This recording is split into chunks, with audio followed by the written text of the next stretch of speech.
قال ابو یوسف وقال ابو یوسف ویلی دی حضرت امام ابو یوسف رحمہ اللہ لا يجوز جائز ندی چې او سړی د الله اکبر پځه الله اجل وی یا الله اعظم وی یا داس وی چې الرحمن اکبر الا ان یقول مگر دا چې داس وی الب جائز کی الله اکبر یا الله الاکبر وی یا داس وی چې الله کبیر یا او الله الکبیر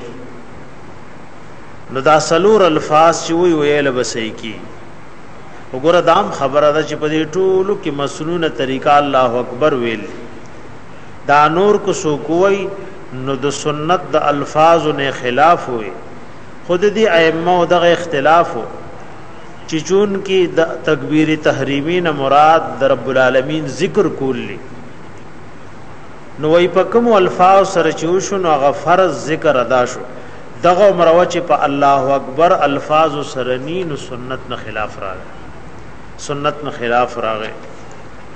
ويعتمد بيده اليمنى على اليسرى او کی دی خلاص ګره تکبیر تحریمه کې دی الله اکبر وی نو لا سنب بیا دا خیب د دې ګست لاس پاسه کې او دا مسله علماء ذکر کړي لکه تپوس کوي باز نارینه زنانا چې غوګونو نه لاسونه یا وګو پورې لاسونه پور تکل نو ځوانډې به نو بیا به تړي کنه د ځوانډولو نمخ کې به تړي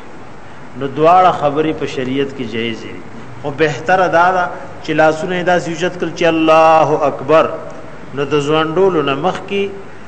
نارینه د نامې د پاسه وتړي یا د نامې د لاندې او زنانه د سری د پاسه لاسونه دی وتړي نو که چا ځوان کل به تړي دام په شریعت کې جایز دي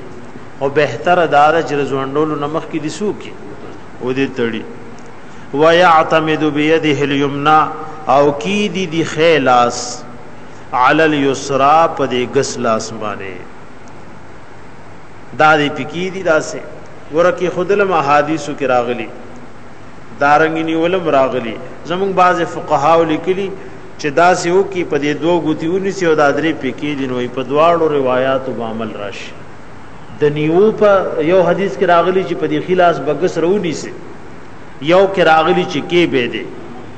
نو چې ویم نسی کې په دواړو روایتو وسوشي عمل براشي ويضعهما او کی دی بدا دواړه لاسونه تحت السرته لاندې د نامینا زموږ مذهب کې درې قولونه مفسر فقها ذکر کړي یو دا د نامې د لاندې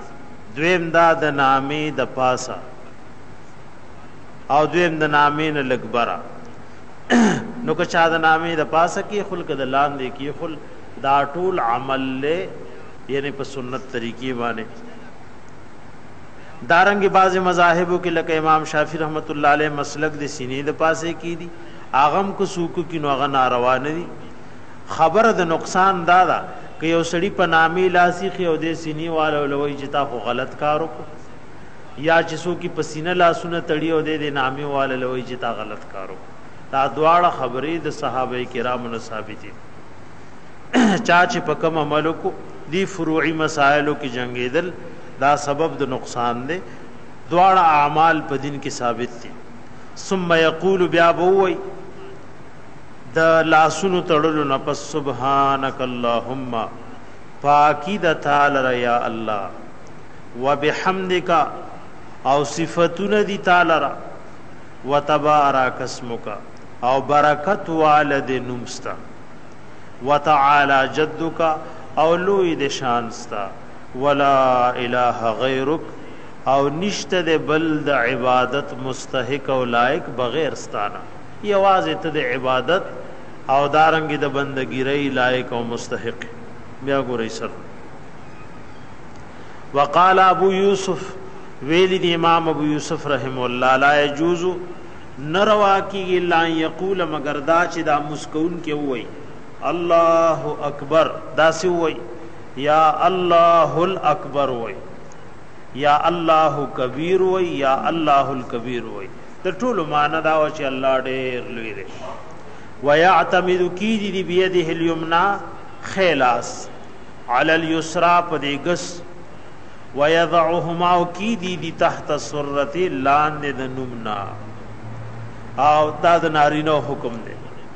ثم یقول بیا دی وای سبحانك اللهم پاکی د تعالی را یا الله وبحمدک او ثنا او صفت دی تعالی را وتبارک اسمک او برکت والد نمستا وتعالى جدک او لوی د شان ستا ولا اله نشته د بل د عبادت مستحق غیرک بغیر